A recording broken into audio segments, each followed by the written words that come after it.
বাংলাদেশের ভারত বিরোধিতা ও অনুপ্রবেশ সমস্যার মধ্যেই সৌজন্যের নজির রাখল দেশ। বঙ্গোপসাগরের ঘোড়ামারা দ্বীপের কাছে দুর্ঘটনার কবলে পড়েছিল বাংলাদেশি বার্জ। উদ্ধার করা হয়েছিল 12 বাংলাদেশি নাবিককে। আইনি জটিলতায় এখনও এদেশেই রয়েছেন তারা।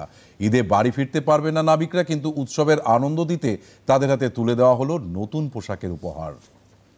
ঈদ ফেস্টিভ্যাল আছে, যাতে কি আমরা আমাদের এখানে ওনারা নিজের ফেস্টিভ্যালকে সেলিব্রেট করতে পারেন, তার জন্য আমরা কিছু জামা কাপড়, ফ্রুটস, আরও কিছু ফুড স্টাফ, তারপরে ওনাদের যা যা রিকোয়ারমেন্ট আছে সেটা আমরা ওনাদেরকে দিয়েছি, যাতে কি ওনারা যত পর্যন্ত ওনারা এখান থেকে as per the procedure, as per the law ওনারা এখান থেকে রিটার্ন যেতে পারে না, এখানে ওনারা ঠিকভাবে থাকতে পারেন।